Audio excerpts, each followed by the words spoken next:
ready to the countdown.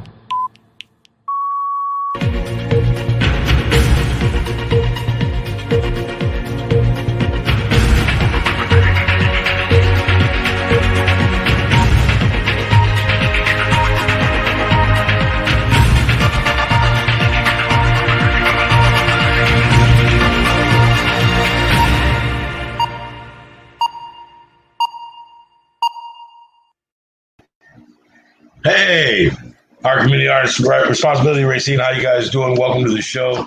Your host, Monte Azul Cruz Seymour Sr. Please call me Monty. You know it's easier. So we're doing this one from home, as always, during this coronavirus situation. So you're going to hear children in the background, people occasionally coming in and out. Right now, we're getting prepared to introduce somebody. I am having some technical difficulties at the moment. I'm trying to get his questions up here and his bio. I'm just now realizing that I'm having problems with this. All right, so before we get into his bio, I'm going to have Julie, my producer, shoot it over to me. Hold on. Wait a minute. Here you go. I found it, guys. Everybody. So today I have the pleasure of introducing to you my guest, Andre Bright. He's a secondary teacher at Washington Park High School. Go ahead and bring him in, Julie. Hello. I'm not sure. Andre, you there? Yep, I'm here. Can you hear me? Yep, I got you. I'm having difficulties on my end. Let me try some new technology here. I was trying to connect with these headphones to make sure I could hear you clearly. Can I hear you? Yep. Okay, you can hear me. I can hear you. Awesome, brother. How you doing today? Man, I'm hanging, man. How about yourself? Every day is a challenge, man. I have children at the house. They're monsters. They abuse me on a daily basis. I know you know the feeling. We're talking about that this morning. So, Andre, I definitely like to thank you for taking time to talk with us. I know all of us have a busy schedule. I know you're preparing for the school year, but I'm definitely looking forward to talking and exploring your perspectives on the current issues and concerns around here in Racine right now. But before we get into that, let's talk a little bit about your story. How long have you lived in Racine or the Racine area, and how would you describe your path to becoming a teacher? Okay, so I've probably been in the Racine area for going on, I want to say about 5 to 6 years now. And I'm just a little old guy from Memphis, Tennessee. Born and raised, thoroughbred Southern boy. I spent most of my life back at home, and actually ended up moving to Nashville before we moved here to Wisconsin. When I came here, I was a terrible kid. This didn't respect people like I should have. Has had zero tolerance, seeing many things growing up, and actually ended up getting my life together. Graduated from Mary D. Bradford in Kenosha, Wisconsin, and at the age of 17. So, at the age of 17, what does a guy do, right? You got a whole year until you turn 18. I ended up just working like crazy, trying to establish myself as a man. And then what ended up happening at the age of, I want to say 22, 23, I ended up going back to college, where I went to the University of Wisconsin-Parkside and graduated with a bachelor's in the art of communication. From there, I want to say that, at the time I was working as a supervisor at Sprint corporate store. And I kept telling those guys, like, hey, when I get my degree, I'm out of here. I don't care what I do. I'm getting out of here. I'm using my degree. Well, I got the call to become a substitute teacher for the district of Racine Unified District. And the more I work with these kids, the more I started to see a little bit of myself in them. And that just did something to my spirit. And it's just like, I started being more proactive in the classroom and taking charge and talking to kids who just reminded myself of me. And what ended up happening, I guess I did such a stand-up job at Washington Park. They said, "Hey, we don't want you to go anywhere. We want you to do the freshman seminar teacher position here under a Title One, which is pretty much temporary. That's like they're like beneficial funds. So it's just like, okay, cool. Gave that a chance, ended up loving it, and decided from there that I was going to continue doing what I was doing. And now I'm going into year 3. Wow. All right. Well, other than academics, since that's an obvious thing that you deal with. What are some of your most profound responsibilities inside of the classroom? So most of my responsibilities in the classroom is just to make sure everything runs smooth. I connect with kids, not every connecting with kids is it's not easy. It is not an easy job. As a responsibility, it's like, Monty, if I needed to teach you something, I need to be able to reach you first. I can't teach you anything if I can't reach you.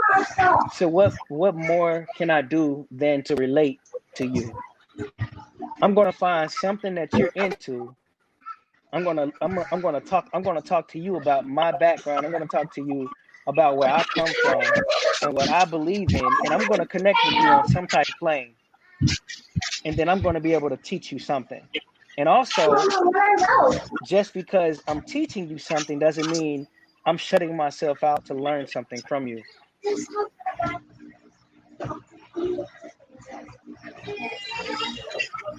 Absolutely, man. So, what has teaching, in your mind, what has teaching you taught about yourself? What have you learned about you since becoming a teacher? Man, Man, I don't play with the easy questions, brother. Oh no. This is an easy one, man. Oh my God, like, teaching has taught me that I actually do have a heart, man. like I actually do have a heart, man. Like, for the longest, I did not believe that I had the charisma or the heart to just sit and teach kids, man. What? Teach kids? High schoolers at that? No way, man. I'm not dealing with them brats, man. And being with them has filled a void in my soul, actually. To where it's just like, oh man, like, uh I look forward to going and meeting them, seeing how their day is going. And dude, like, who would ever learn, or who would have ever known that Andre Latrell Bright could have a heart. Right, absolutely, man. I worked with adult students for 15 years as a tutor, ESL, and a Orton Gillingham trained ELD tutor, learning disabled LD, ED tutor, and I was always terrified of working with kids, right? I work with an adult, right? With them kids, man. The kids are terrifying, man. And my cousin Angelina Cruz, she's a union steward for the Teachers Association in Racine and Kenosha. Her and her mother were teachers, she's still a teacher, my cousin, and that's one of the things they say, that fulfillment of teaching and that fulfillment of connecting with their students, and I definitely can identify working with adult students in an institution, right, was such a unique game, right? Because first off, they're in an all-male institution where emotions don't come out, right? You got to be hard, you got to be a man, so there's the pride issues you deal with, And then, some of them, the fact that their inability to read and write is a very sore point, right? So you have to work hand in hand with them while keeping their confidence. Children are no different. No. If they can't trust you, they can't learn from you. So it's an Exactly. amazing thing you do, bro. I'm glad you do it. So COVID-19 has started a statewide debate on the best way to conduct classes, virtual versus face to face. Do you have, where do you stand and why? Do you have a personal opinion on that, or do you just accept however that we're going to do it? We're going to do it. Man, now I will admit this is a tough one because it's like man, here's COVID-19. I'm only 31 years old, and never would I have ever thought that I would be locked in my home and I have to wear a mask out in public, you know? So here's COVID-19, and now we have to face this decision to where do we put our kids in danger, or do we follow protocol and make sure that we do everything that we can to take care of these kids and take care of ourselves? Well, I can tell you now, Monty, I am so in between because for me, I have to talk on both sides because I'm in between. For me, you have the one side. If we say no, we're gonna do remote learning. It's gonna be hard for some of those kids to just do the remote learning. Some of those kids need to be in person. I mean, think about yourself. I can only talk for myself. When I was going to college, I hated online classes because the teacher, I need to be in front of the teacher to ask the teacher a question that was concerning to me at all times. That was you got the hands-on teacher right there. With this virtual learning thing, I feel like it's going to set back some of the students. Not all students are going to be ready to rock and roll. Now on the flip side, it's more so like, hey, I get the remote learning, I get it, but there are parents that have to go to work. There are parents that have to go to work to provide because nothing's being done. Their rent ain't free. Their rent is not free, and it sucks because it's just like you have some kids who have all the resources available.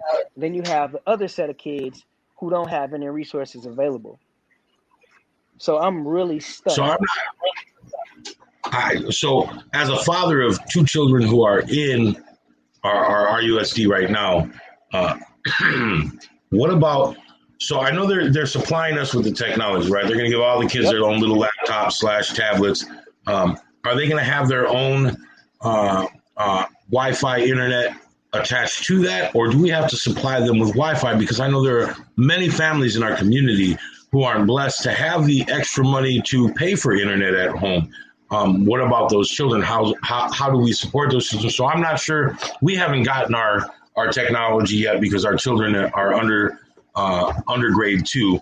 They're going into first grade this year, so we won't get ours till mid-September. We're doing paper packets right now, but they're going to be supplying us with this shortly. And when they do, we have Wi-Fi. We're blessed. Yep. We're lucky. We can afford to have Wi-Fi. We have high-speed internet.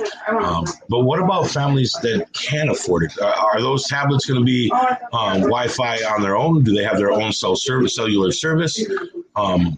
Have you heard anything about that? Have they informed the teachers of that? So to my knowledge, and I don't know, like it's just what I've been reading is that it will be available. I can't really fully speak on it because I don't want to put any false information out there.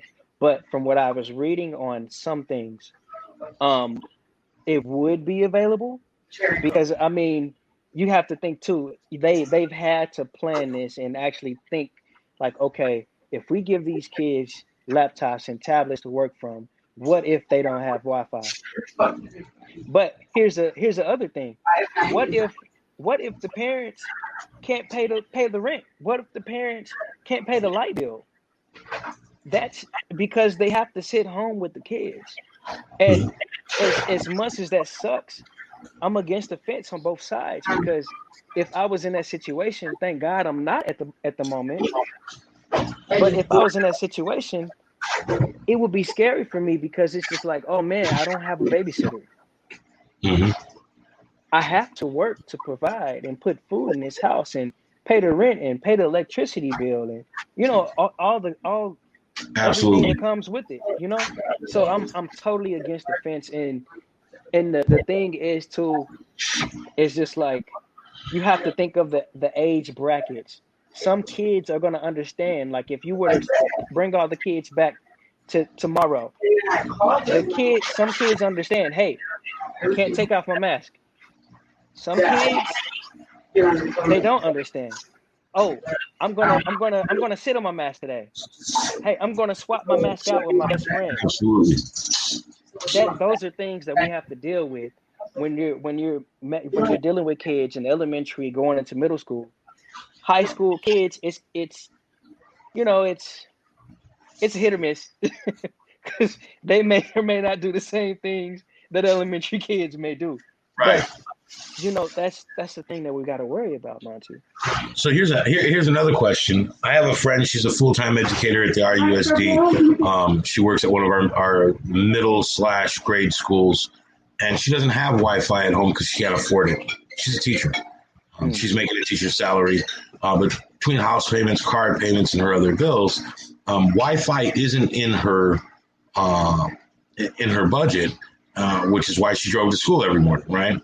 And man, that's got to be hard to be an educator, and she's worried about it. How is she going to educate her students? Is she going to have to go to McDonald's every day? Is she going to have to go somewhere with Wi-Fi every day to sit down with her laptop and work from there?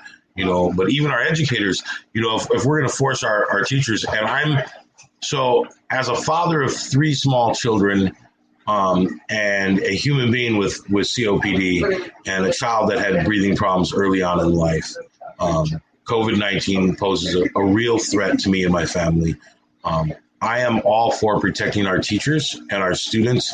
I know that the administration stated that it'd only be like 0.13% of children who died from it, which turns out to be 15,000 children. 15,000 children would die from it. So I'm all for virtual learning and figuring out how we can do from there. We're a 2-income family. We're going to lose 1 income, obviously, because of this, which will make us struggle more. But the safety of my children comes before that. I'll lose my house. I'll move somewhere else. As long as my children are alive and healthy, I really don't care about my living conditions. That's a struggle I'm willing to sacrifice. But how do we marry the fact that even some of our educators, the people that we entrust our children's learning and knowledge to, are not being paid well enough to have Wi-Fi at home. They have no internet. They have no cable. They run off a standard television, and she lives within her means, and her budget's pretty tight. We went over it a couple of times. What kind of things is RUSD talking to your teachers about that? Have they even discussed the fact that some teachers don't have Wi-Fi with you guys yet, or has that just been a silent subject that they haven't come up at all? That with that info, I know that a lot of teachers are, I can only speak from my situation. I still have to report to school, and we would have to basically work from the classrooms remotely, teaching kids. That's to my understanding. I can only speak about my situation. Now, from the teachers who are having to teach from home, I could only imagine that could be a very stressful thing, living on a teacher's salary, because it's not much. And unfortunately, we're not viewed as superheroes. We're not superheroes. At one point in time, education used to be very important. It used to be very important. It used to be important to have your education, to to get a degree, you know, my mere bachelor's degree. What can it do for me nowadays? You know, so that speaks volumes. And but from my understanding, the RUSD is doing everything that they can on the clock to ensure that nobody has to suffer, and that's something that I'm really appreciating right now. Because I mean, I could be in a worse situation. There are a lot of teachers that can be in worse situations, you know. So I mean, Absolutely. I'm super thankful. I'm very um I'm very confident that our superintendent is doing everything that he can uh to against the clock to make everything work, and that's appreciated. That's a blessing. So, what kind of challenges do you feel they're going to be with virtual learning? Do you foresee any kind of challenges? What's going to make it a little bit rougher? Um, I know we touched on the fact that some kids need a face to face Yeah. to communicate and educate. Other than that, what do you foresee as being a complication, or do you think besides that you guys should be okay? Well, I'm gonna just go against the grain because I don't want to give you an easy answer. Like Right. with so No easy we're questions, no easy answers, brother. no yeah it's and here's my thing. I'm 31 years old. I'm not used to virtual learning, virtual teaching. I'm not used to that stuff. Kids can adapt to it because they're young enough to adapt to it, but I'm not used to it. So my biggest challenge is to normalize that. Normalize, hey, seeing a kid behind a screen now. Talking to kids. It's just like, Monty, if I was to teach you how to do math, how can I teach you how to do math like this? Are you gonna keep raising your paper up? And you know, I'm very I'm it's scary, man. It's scary. And I think the people who are most afraid are people who are in my age group and people who are older than me, because this is like, whoa, never had this when I was growing up. Yeah, definitely. Yeah. What do you think the parents can do to help you? Because the parents, from the way it reads and the way we're looking at it, the parents are going to be responsible for quite a bit now, which I'm okay with. When my daughter started 4K, I had a discussion with her teacher about what my expectations were of her as an educator and what she should expect of me as a parent. Right? And some people think I'm a little militant about it, but my daughter goes to school to learn how to read, write, do arithmetic, world history, social skills. Those are what I expect the teacher to educate her on. Life skills, attitude. Those are skills that I'll deal with here at home, right? If my daughter has an attitude problem, you contact me and I'll correct that attitude problem. If my daughter has a social disability of some sort, or she's acting out in a manner that she shouldn't be, you call dad and you let dad know so dad can handle that. World lessons, life lessons, I'll explain to my daughter. I actually had a big situation where a 4K teacher explained to my daughter about death. In no way, form, shape, or ability did I allow her to or ask her to. And my daughter came home crying for several hours because in her mind, death is old. And so when the teacher told her old people die and what death was, my daughter was terrified I was going to die that. And she's 4 years old. And she was like, but Dada died suicide because he was old. You're old. You're going to die too. And I'm like, man, this is 4 hours of crying. Oh my God. And I'm like, baby, I'm so sorry that somebody explained that to you. That's not the situation. Dada is still young enough. He'll be here for a while. Let's say some prayers and make sure I stick around. And then, I had to have the conversation with her educator the next morning about, reiterating what we were in agreement upon, what's appropriate and inappropriate, and what my responsibilities were and what her responsibility. And it was strange to her. I think our teachers have become so used, our educators have become so used to raising our children that they don't understand there are still parents out here who will raise our own children. Right? Oh yeah. I didn't educate my daughter about the hereafter because I wanted her to be old enough to discuss it herself and ask me when she was prepared. So, there was no mention of God in my home. Although I'm a religious human being, I'm a spiritual human being. I have a very strong connection with my God and a very good connection with him and a bond with him. In my heart and in my customs, I allow my child to grow and decide what she would like to discuss about it. And so it has to be difficult. So where now do we, what onus now do we place on the parent, right? Now that they're going to be home educators alongside you, right? They're going to be assistant teachers now. Oh, yeah. Oh, yeah. Assistant teacher with no training and no skills for some of them. What can they do to better help you educate their children? So I'm not going to lie to you. This is tough for me to look at a screen for 8 hours of a day. So we expect our children to look at a screen for 8 hours of the day. And the thing is this, man, it's just like the only thing that I can hold a parent accountable for is making sure that their kid is glued to the screen for 8 hours of the day. You hear how terrible that is? I have to have you force your kid to look at a screen for 8 hours of the day. So, with that, that's a tough question, Monty. It's all about.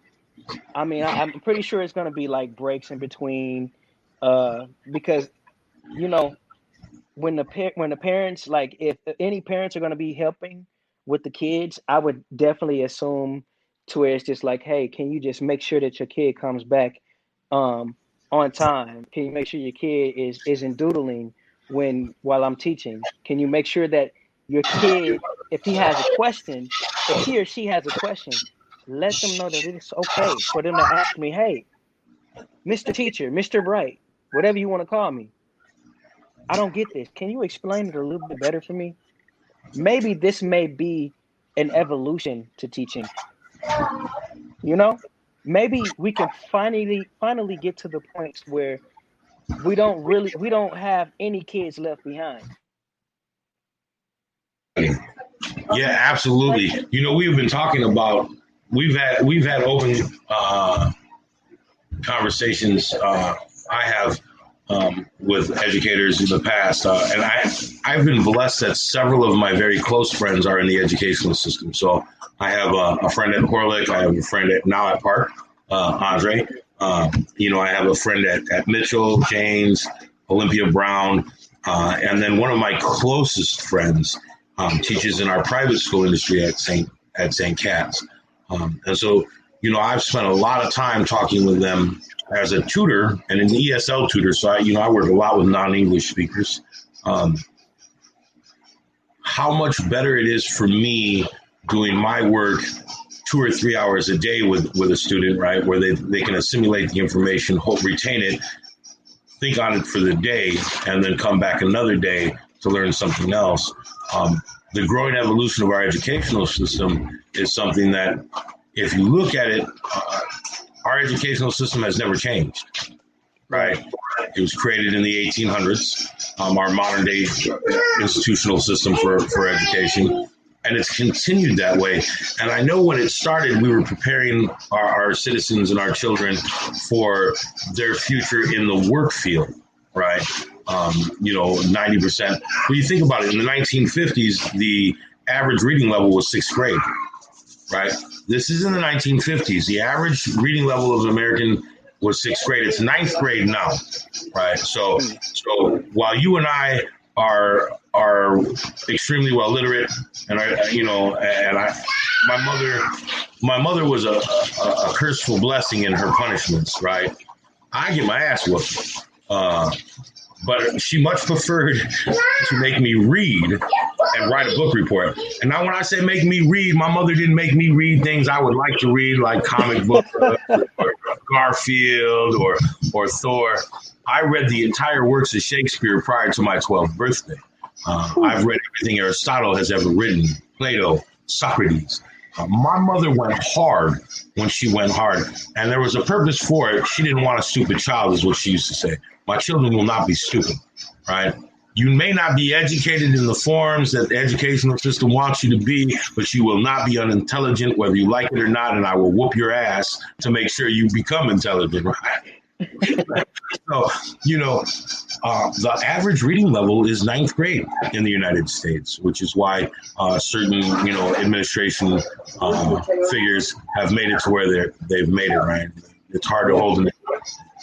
When your language skills are at the ninth grade level, they're at the ninth grade level.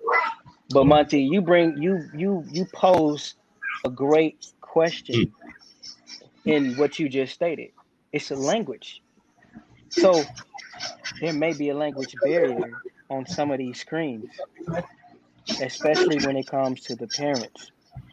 You may have bilingual kids whose first language was Spanish or French, and you have parents in the home that aren't that literate in English. Okay? So what are we going to do about that? Absolutely. That's a hard question, man. That's a hard question. Coming from someone who works with non-English speakers. And, here's the most amazing thing. When I became an ESL tutor, I had to go through a mass amount of training just to be called an ESL certified tutor, right? It wasn't just like, all right, I speak 2 languages, I'm going to be a tutor, and I'm going to help people who speak a different language. In fact, it was just the opposite. I had to be trained on how to not use the student's parent language, their first language, when educating them, right? So you would think the easiest way to educate someone would be say, okay, this is a table, pero en español es un mesa, but in English, dice table, right? Well, actually, it's not. We don't want to use the parent language. We don't want to fall back on the first language at all. We want them to struggle and figure out how to say it in English on their own, right? Yeah. Right. And that way they retain it better. With the parents who don't speak English, I can't imagine how rough that's going to be. And that actually leads into this next question. So the Kenosha Education Association stated the pandemic has exposed how underfunded and under-resourced public schools are, while laying bare the racial and economic inequalities for our school and communities and what they face. Let me give you the direct quote from the Kenosha Educational Association. The pandemic has exposed how underfunded and under-resourced public schools are, while laying bare the racial and economic inequalities our schools and communities face. Do you agree with that? And if so, how do you think we got to this point? So rough questions, brother. Everything. So, and I'm just gonna be blunt. Everything has a wool, has a covering. Sometimes it takes for a disaster to expose everything that's underneath the cover. With the pandemic going on, nobody thought that we would get to this point, right? Nobody thought that we would be this exposed. Everything, you can see everything now. Okay, so I agree that with this pandemic, it does show how underfunded the schools are, because again, education used to be important. It used to be important. You used to have teachers that go above and beyond. You used to have society that cared about the teachers. You used to have all of that. What happened to it? And up until now, it hasn't been thought about, but now it's just like, oh no, everybody's in panic mode because, oh wait, we don't have money for this. Oh wait, we don't have money for this, because we've always been underpaid, underfunded. So it's just like, I totally agree that it took this pandemic to cause a lot of things. The pandemic, honestly, I'm gonna get a lot of people to look at me crazy when I say this. the pandemic is probably one of the best things that could happen because it stirred up so many things. Stirred up. It lit that fire that needed to be lit. Now you have conversations that are happening that haven't been that hasn't happened for many years. Conversations that need to be that needs to happen. People thinking ahead now. Some people thinking ahead, but but you have people thinking ahead now. Finally, this pandemic is the best thing that could have happened to us. I learned things about myself during this pandemic. So God knows what the politicians have learned. Hopefully they've learned. Hopefully. Right. Hopefully. I don't hold too much weight in politics one way or the other. People always ask me, am I a Democrat? Am I an independent? Am I a Republican? And that answer has evolved over the years. And it's continuing to evolve. I don't really lay any weight on any political podium, one side or the other. We talk about, my Republican friends talk about Democrats, Democrat friends talk about Republicans, and independents hate them both. For me personally, I'm waiting to find a candidate who truly represents and supports us as a community. Yes. And when I say us, I mean us. Yes. In no way, shape, or form. I come from a mixed background. My father was Scottish. My mother's Native American from Mexico.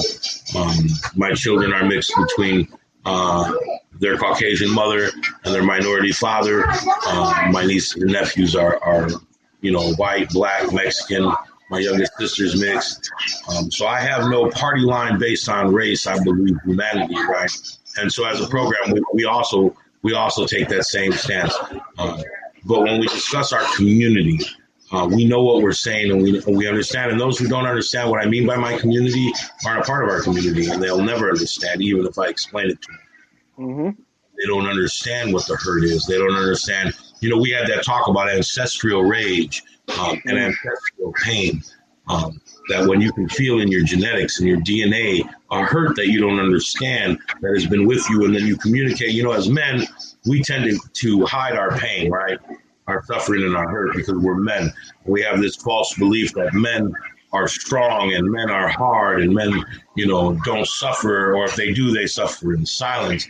And it's funny when you speak out to other men who are in recovery or who are growing, and you talk about this inexplicable pain, it becomes a chorus, right? Mm-hmm. Those of us from our backgrounds, it becomes this chorus, and you don't even have to talk when you start to talk to them in an intake interview, and they'll talk about this unknown, unexplained pain that they feel on a daily basis, just waking up, that hurt, right? That hurt of the knowledge of our past. That's ancestral pain. That's ancestral rage. That anger that boils up for no other reason, but when you look at yourself in the mirror and see something that other people don't like, you have to overcome that, right? And so we work to recover from that. We work to embrace that vision in that mirror in our community. And it's sad because our educational system seems to take the largest hit in our communities, right? They're based off of property taxes. If our property taxes don't generate enough revenue, our educational systems in our communities don't receive enough funding, right?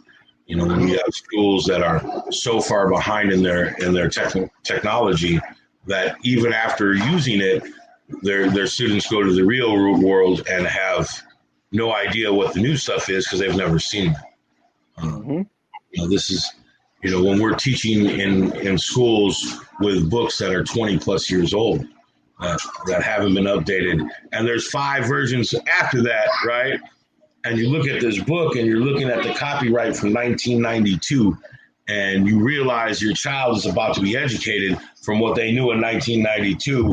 And from 1992 till now, there's been so much growth and change and, rewritten facts, 2 facts from conjecture that it's hard to say.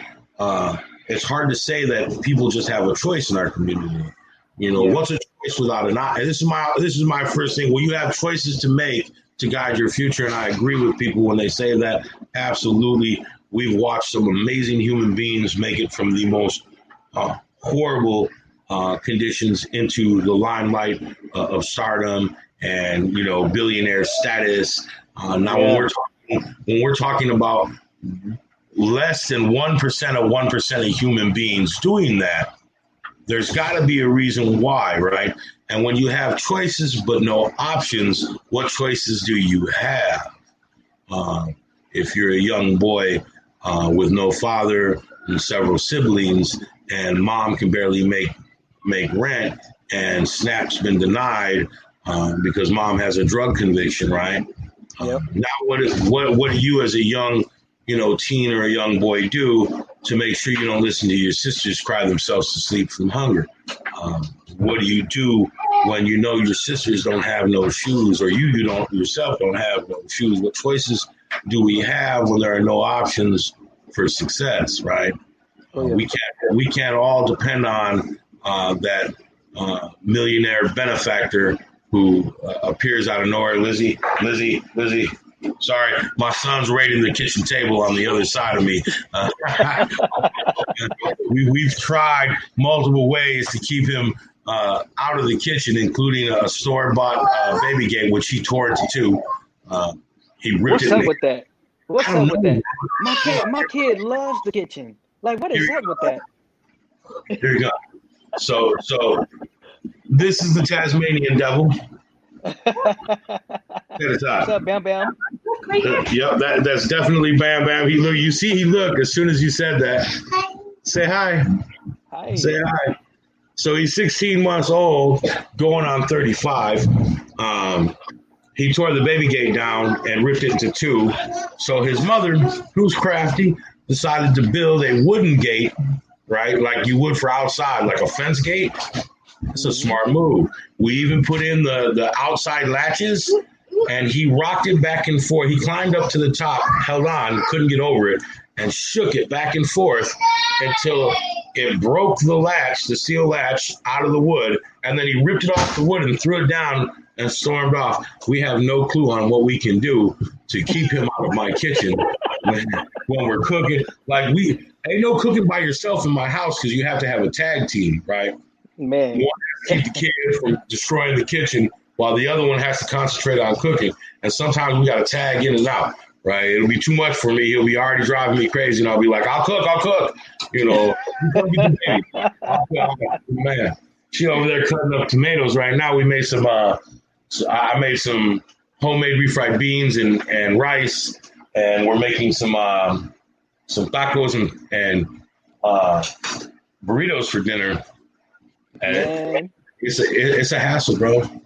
I just want to order it every day, so I don't have to cook with it till he's older.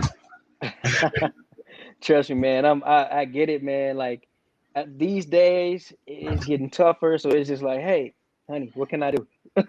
what can I do? What can I do? She's making salmon burgers today. Ooh, I've nice. never had that in my life. And it's just I don't eat fish, so it's like, what can I do? What can I do? What do you need me to do right now, honey? So she told me the other day, she was like, babe, I need you here. Because I was going somewhere. And I was like, what help am I really, though? Let's be honest here. Because generally when I'm at home, I'm sitting at my computer at the kitchen table screaming, Lizzie, the baby's on the chair. Lizzie. I'm generally at my computer working. You hear him? He mad now. He mad.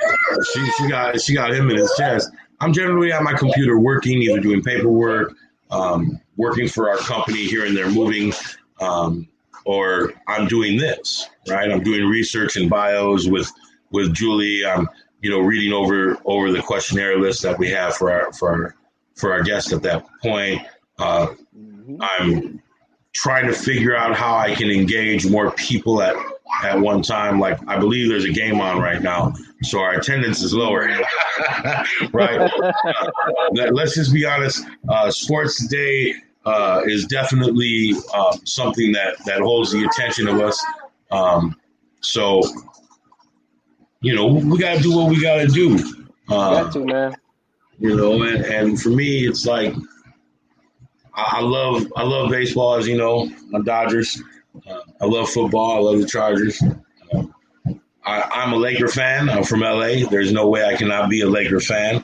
Of course. Prior to their rise to stardom, and well after their fall, I continue to support my team wholly and fully, whether I have haters or not.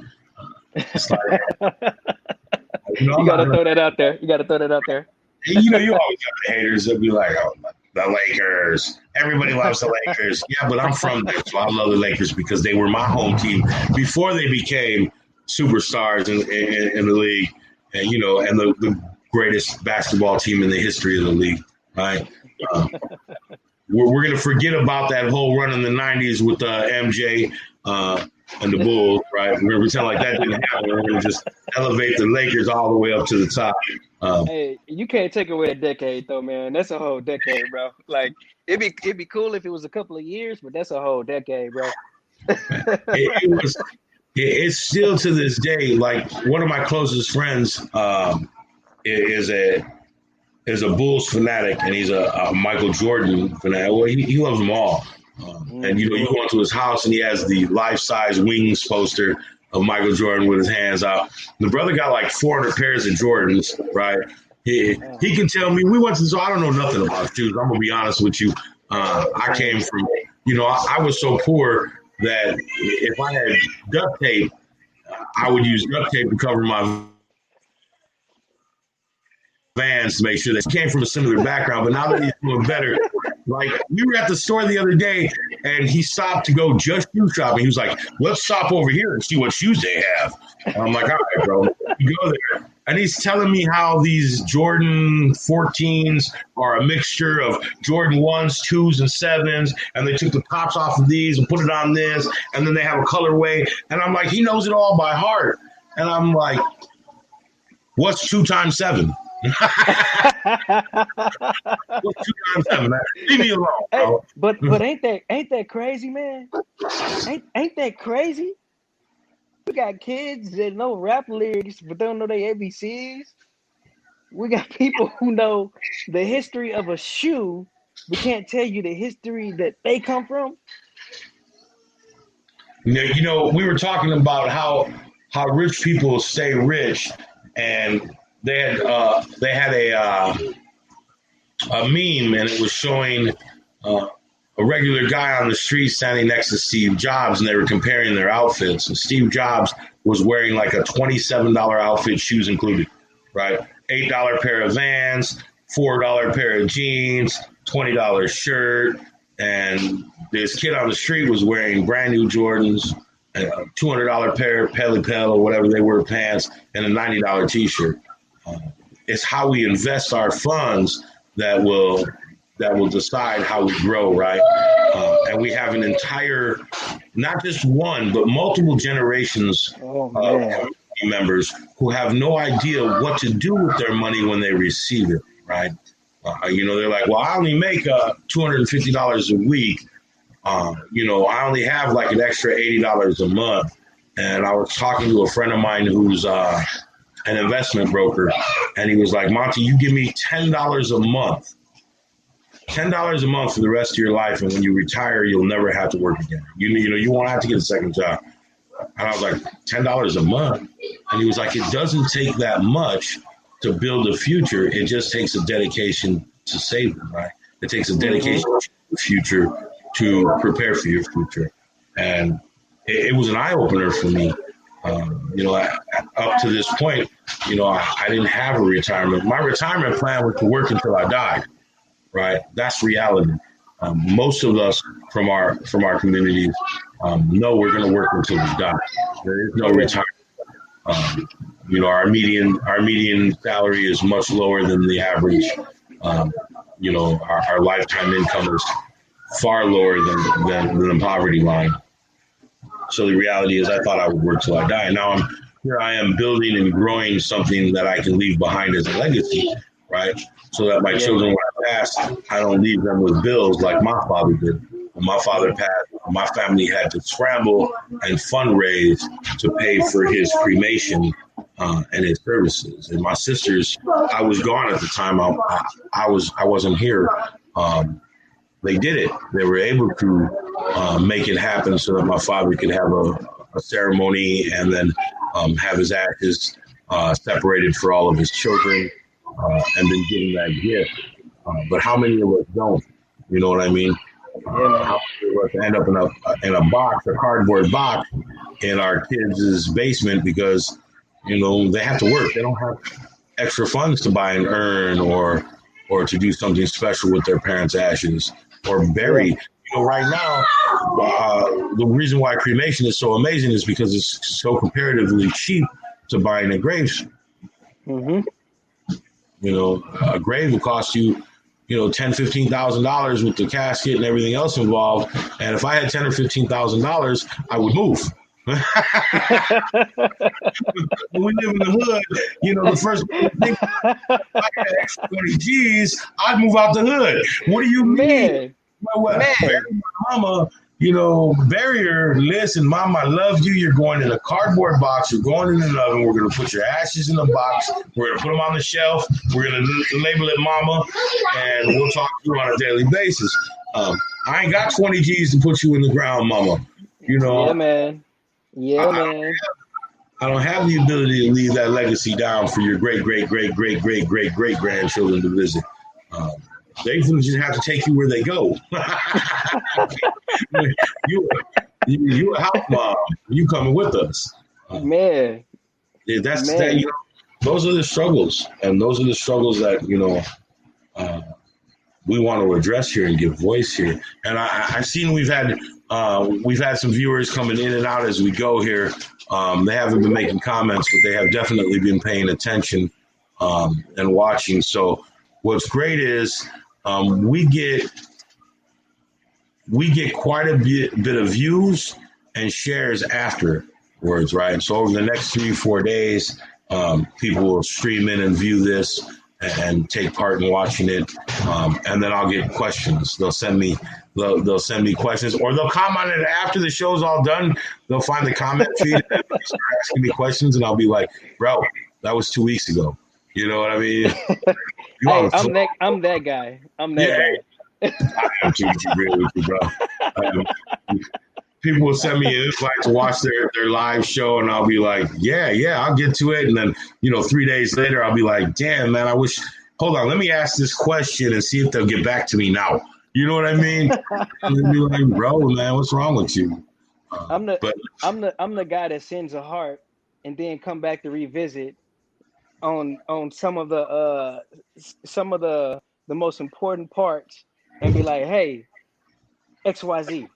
but I sent the heart out to it, so I loved it. Right.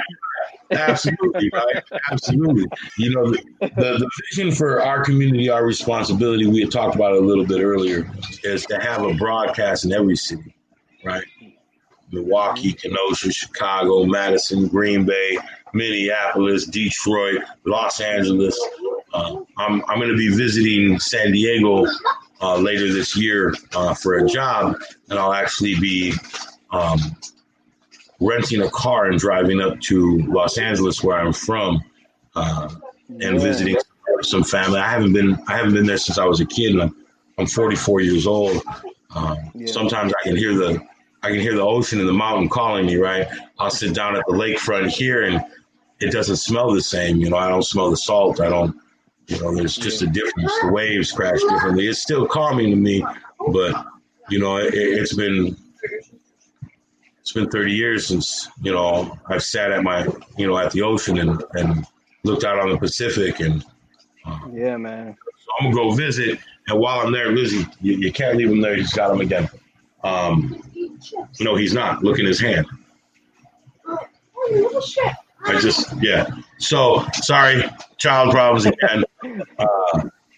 No, man, I totally get it, man. Like, me being a native back at home, it's just like the first thing that I do when I go home is I go to Captain D's. And I take a deep breath, man, and I soak in all that air. I soak in that sun, man. Yeah. I soak in the love that's generated around me.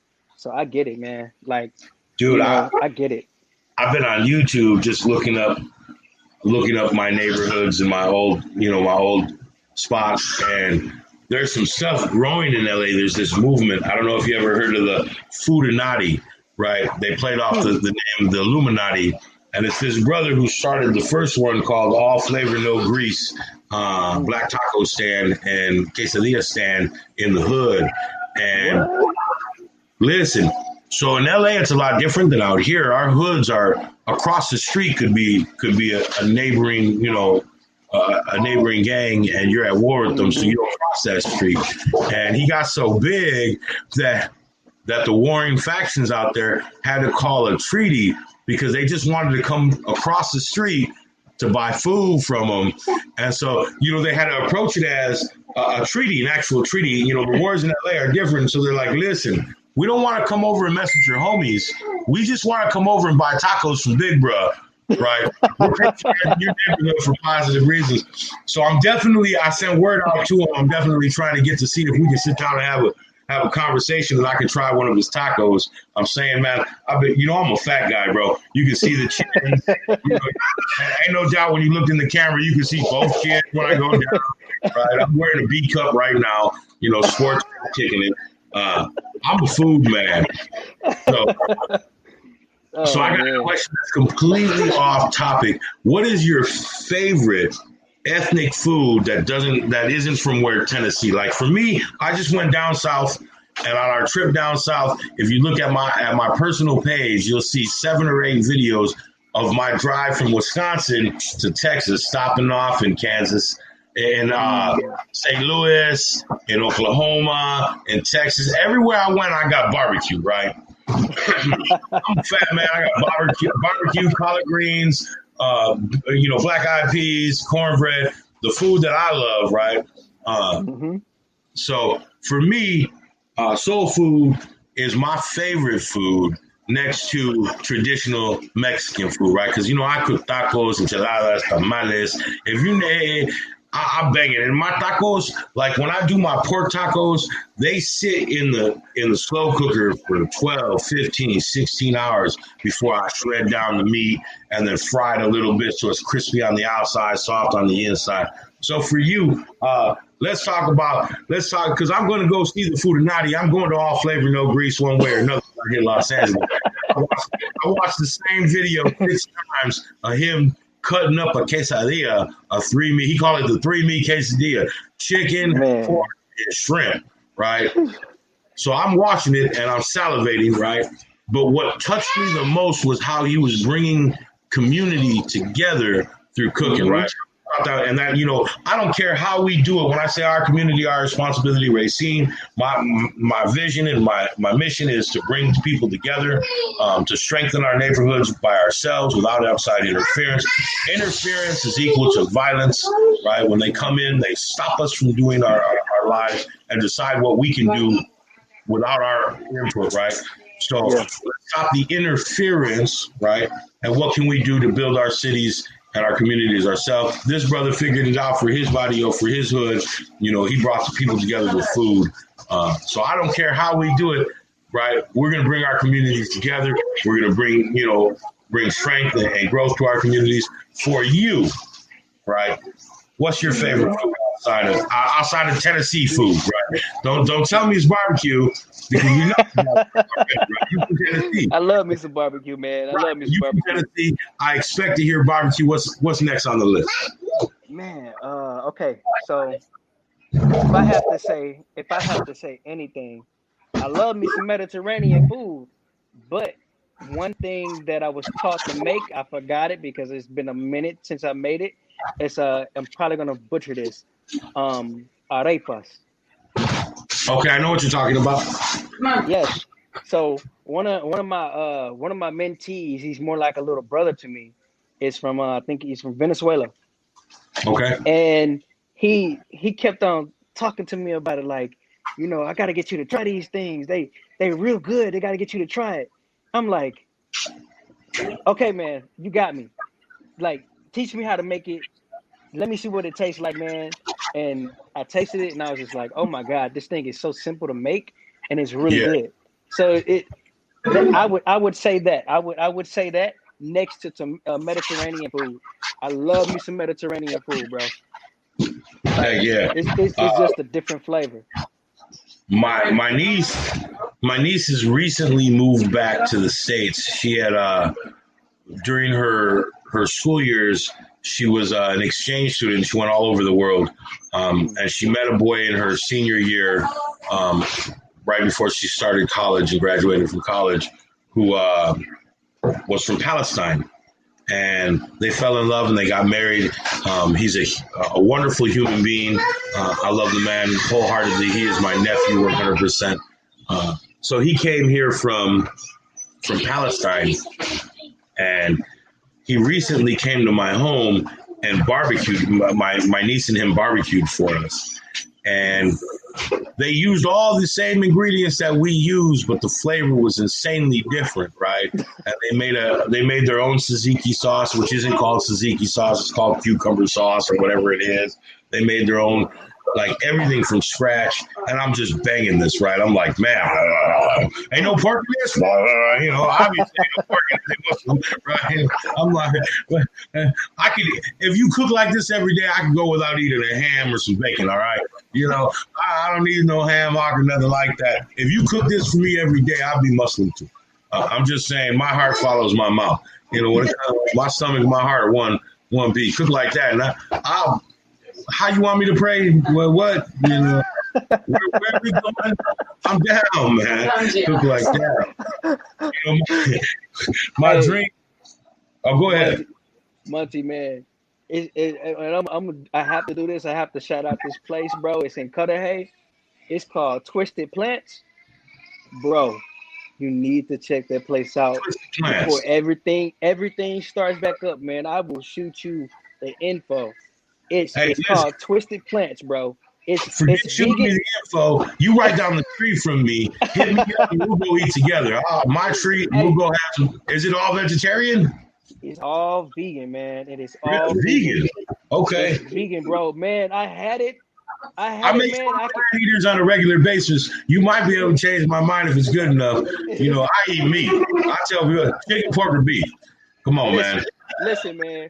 It was so good. I didn't even make it to the fries, bro. It was a wrap, man. I didn't even make it to the fries, man. I had something called the super bag, and man, I took like 5 bites of that thing, and I finished it, and I couldn't even make it to the fries, bro. I was out cold. See, I've always dreamed about. I do a 16-hour rib, right? So I 16 hours. It takes 16, and that's not with the 2 days of prep time. So day before I start my ribs, I marinate them, right? And I marinate them in my own sauce, right? And then after that, right, after 24 hours of marinating in the refrigerator, I'll take them, I'll rinse them off, and I'll put the dry rub on them, right? Wrap them back up in plastic, nice and tight, keep the air out of it, put it back in the fridge for a day. Then the night before I'm going to barbecue, I'll take them and I'll put them in my rib at 190 to 200 degrees, and I'll leave them in there overnight. I get out there the next day in the morning, I pull them out, make sure they're good to go. I'll let them sit in there at 190 degrees until that afternoon. And then right before I serve them, I'll take them out to the barbecue. I'll spread a little bit of barbecue sauce on the top, put them face down so that the top get the most, that first set of grilling, and then I flip them over. Do the bottom, and then I re-barbecue sauce the top. And then I take I got a big silver pan bowl, and I'll pour my barbecue sauce in there, and I'll cut my ribs up, and then I'll toss them. And then you just eat them as you want to eat them. But they're hard to eat because when you pick them up, the meat fall off, and all you're left with is a bone. But I wanted to do a fusion taco truck where we took deep down south soul food like ribs and brisket, and collard green, and black-eyed peas instead of pinto beans, and made tacos with them and sold them. I'll tell you what, we make $1 million, Andre. Man, know I can cook. So, Man, I'm telling you. the way that you just described that by detail, you might as well go ahead and open up what they have a OnlyFans. You need to do a Only Food and just go on there with the smoothest voice you can come up with, and the way that you described how you just made that food, talk as smooth as you can for that, and do that for people who like to hear about food, bro. Because that'll be a straight killer. Oh, listen, our first our first comment of the night was about food. Nephew said he can cook. I need some food, Unc. So I tend to, like most families from our community, I tend to have a lot of barbecues, like a lot. If it's a Saturday afternoon or a Saturday evening and it's nice outside, you can expect 5 or 6 people at least in my backyard in the grill going, generally speaking.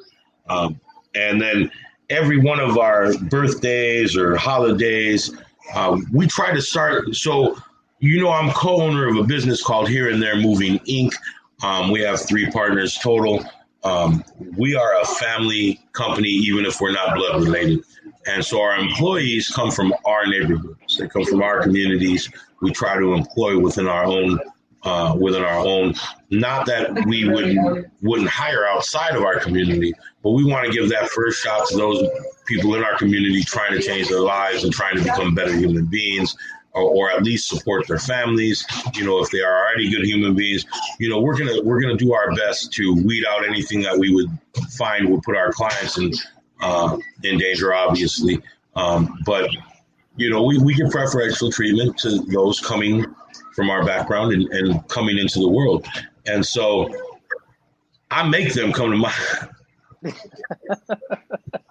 I'm a horrible human being. I'll call them up and be like, hey, we got a job on Saturday. They'll be like, what? We have Saturday off. No, y'all got to come into work. I'll holler at you when you get here. And they all know what happened. I'm barbecuing, and they got to come over and eat for free, right? But they coming over to eat whether they want to or not. And then, we barbecue every holiday. We call the whole company together. And we had a beautiful woman, Amy May. She's one of the founders of Here and There Moving. She came in at the beginning with us, and we invite her to everyone. She's without her, we wouldn't have a company, right? She's seen a spark. She's seen a possibility and a vision. She got the 3 of us who are now the owners together, and we created Here and There Moving as a team. And so she'll come and she'll show up, and she'll always giggle and laugh. And she talks about the chaos of my crazy house, but she always shows up anyway, right? It's always amazing. But I'm definitely a foodie, bro. I think what it is that coming from the disparity of our past, being able to join. This is my daughter Danica. Hey. She is definitely a monster. Go eat your. She's eating a burrito, which she just wanted to show. Eat it outside. Why not? Too many bugs? Too many mosquitoes? All right, go sit down in the living room and eat. Got it. We definitely use food as a means of healing and togetherness. My truck group is talking about doing something for the vets, and I was going to talk to you about cooking.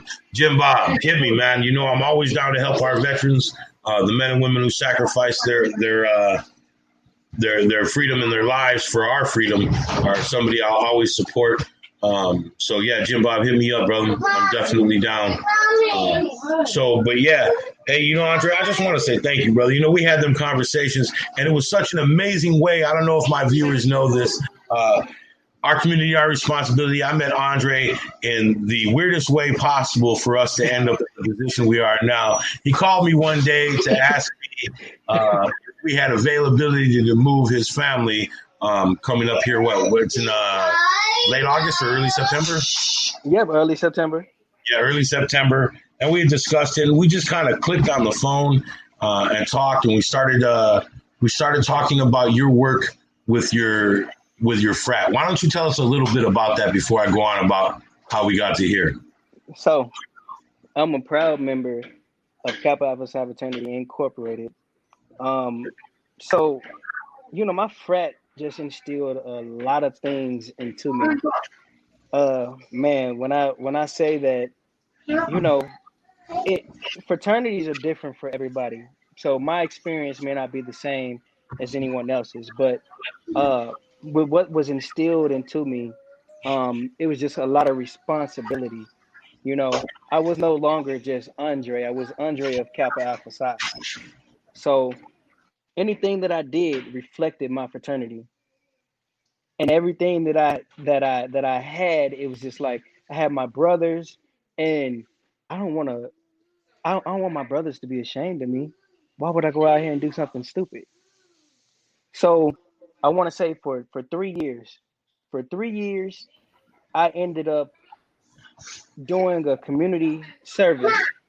I want to say by the Oasis, North Beach Oasis. I threw it was called Burning Sands party. And I would throw a party. I would invite fraternities and sororities out there, and I would just cook. I had this little mini grill, man. I'm such a big dreamer. Had a little mini grill, and it was just like I was cooking hot dogs and everything, and making drinks and all this stuff, man. It was just a blast. But with my fraternity, man, we have programs for the kids, Kappa League for the boys, to help shape them into young men and get them shaped for their futures. Man, it's I could go on and on about my fraternity, but the man I am is because of my fraternity today. Man, that's such a broad question. It's just like, oh my God, like, where do I start? And man. Yeah, absolutely, man.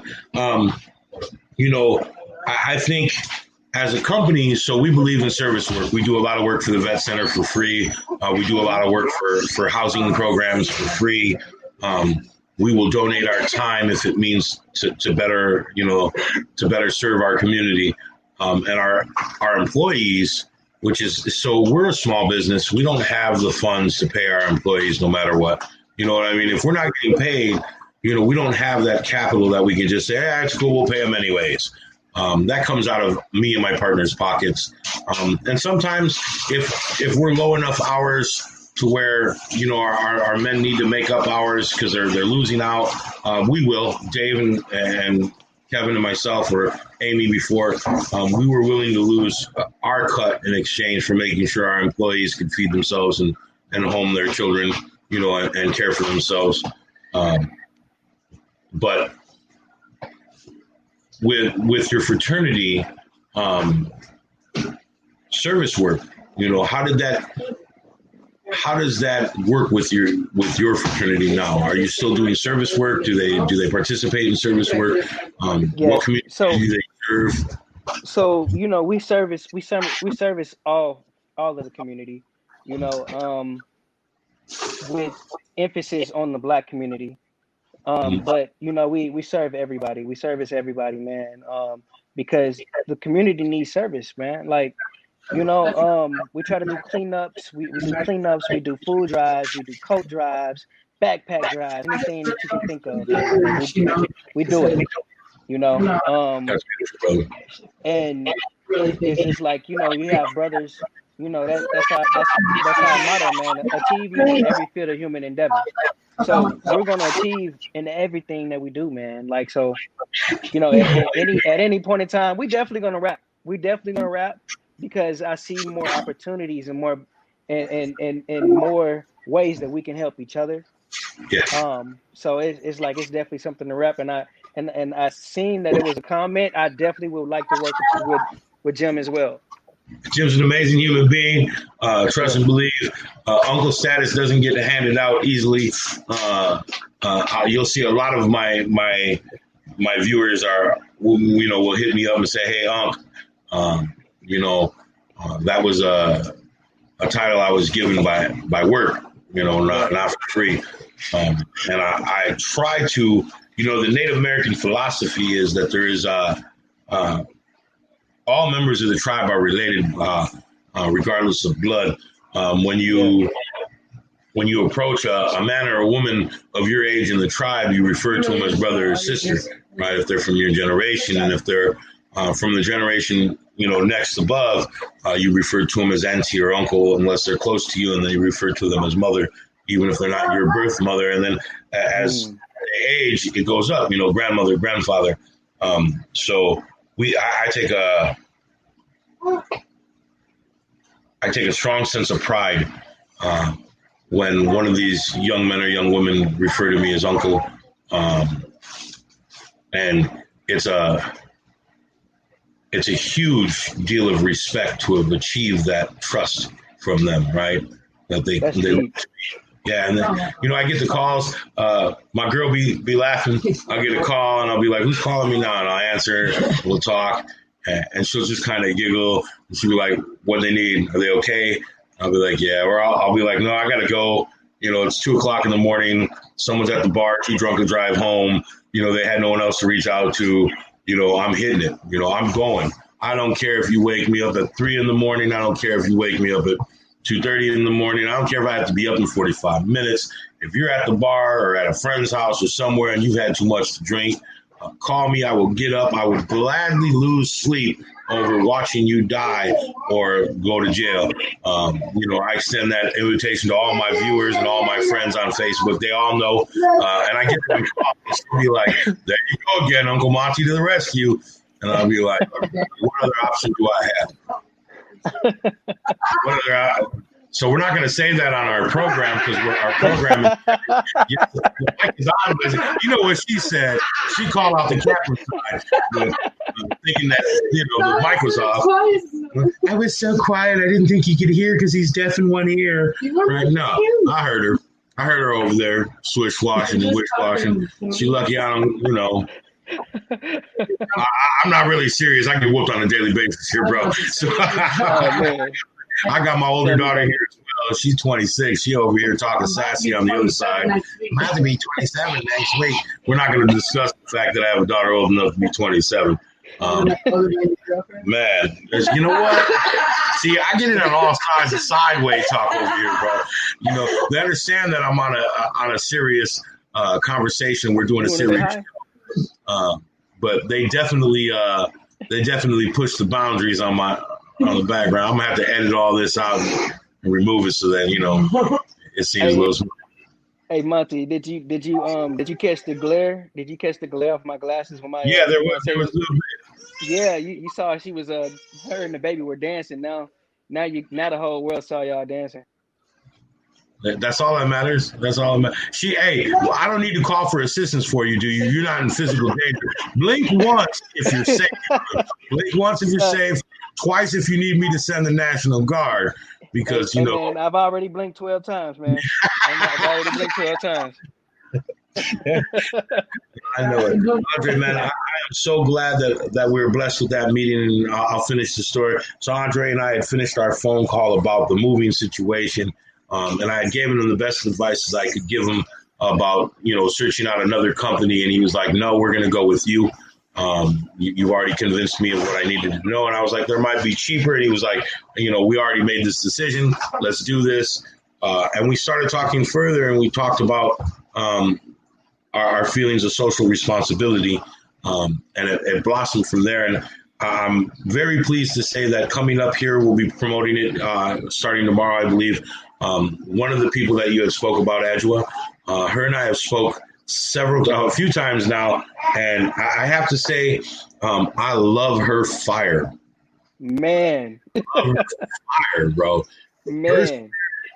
Her spirit burned me to the touch. Listen, because the thing is, so we ran Black Student Union together. I was the president, she was the VP, and we would butt heads all the time. And the thing is, it's just I had so much respect for her because she was never afraid to voice her opinion. And I learned so much from her just by clashing with her that it was just now I'm officially unapologetic.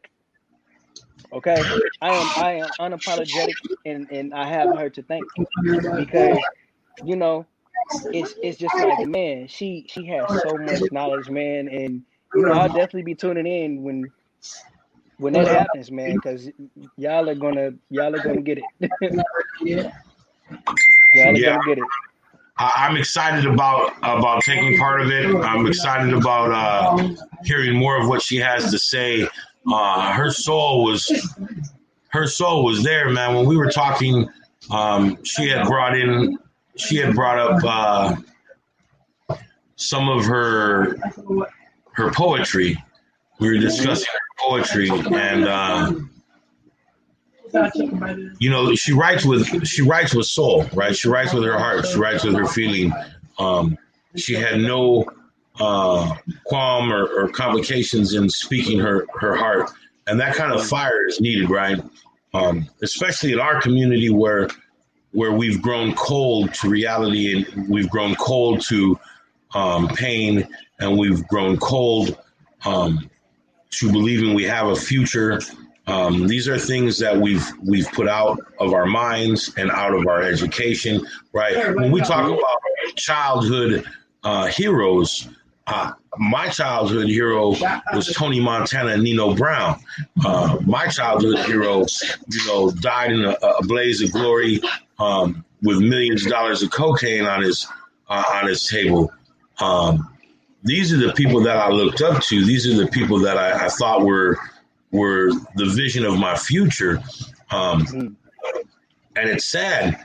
It's sad because we've allowed ourselves to become that, right? And it's not that we coveted that in the beginning. It's we've allowed ourselves to be taught that that's what we're supposed to be.